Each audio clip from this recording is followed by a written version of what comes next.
1975 में इंदिरा गांधी गवर्नमेंट के टाइम पे जब नेशनल इमरजेंसी डिक्लेयर करी गई थी, then there was already lot of chaos outside protest and public property damages को देखते हुए गवर्नमेंट ने स्वर्ण सिंह कमेटी को अपॉइंट किया in 1976, to which committee recommended fundamental duties.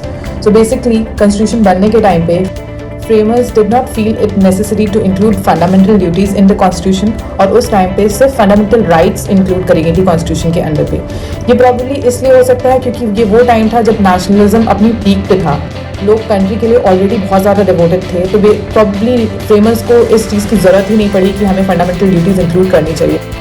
Letter inspired by USSR 42nd amendment act से कॉन्स्टिट्यूशन को amend किया गया और फंडामेंटल ड्यूटीज आर्टिकल 51A में ऐड करी. सो येस, एक सिटीजन की ड्यूटी क्या होनी चाहिए towards it's country and fellow citizens was not mentioned in the constitution, जो कि कांग्रेस गवर्नमेंट के हिसाब से was a historical mistake. But the Congress government justified saying that citizens should be aware that along with enjoying the rights, they have some duties towards the countries and fellow citizens. Also, duties एक sense of discipline लाती है और court को भी help करती है to determine the constitutional validity of law. Current government ने भी काफ़ी बार फंडामेंटल ड्यूटीज़ की तरफ अटेंशन ड्रॉ करने की कोशिश करी है, जिसकी वजह से एक बेटर सोसाइटी हो, बेटर एनवायरनमेंट हो एंड बेटर कंट्री हो. See I am not trying to comment कि 1975 में जो हुआ वो गलत था या सही, या उस टाइम की गवर्नमेंट के एक्शंस गलत थे या सही. All I am trying to say is कि पॉलिटिकल लीडर्स और गवर्नमेंट ही इंपॉर्टेंट नहीं होते, बट वहाँ के लोग भी इंपॉर्टेंट होते हैं कंट्री को चलाने के लिए. शॉकिंगली हम में से बहुत लोग इसे रियलाइज़ भी नहीं करते हैं और अननोइंगली सपोर्ट भी करते हैं. जैसे कि रिसेंटली अग्निपथ स्कीम में जहाँ पे बहुत से यंग प्रोटेस्टर्स ने पब्लिक प्रॉपर्टी को डैमेज किया है. ये वो यूथ है जिसने अभी अपना करियर स्टार्ट भी नहीं किया है. And we cannot ignore the fact that what's burning is eventually the taxpayers' money.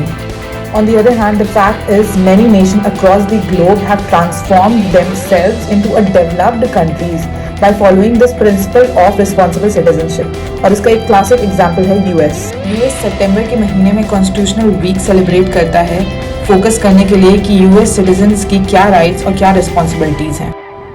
And these countries are not ashamed of popularizing themselves. भले ही वो सुपर हीरोज की बात हो या पॉपुलर ब्रांड्स की बात हो या सिटीजनशिप की बात हो. And the fact is they are not even asking us, और हम भी वही कर रहे हैं, popularising their country but not our own.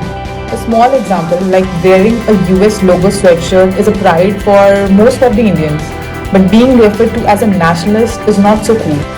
I think it's time कि अब हमें फोकस करना चाहिए पॉजिटिव एस्पेक्ट्स पे, solutions पे, constructive criticism पे, rather than just criticizing our own country.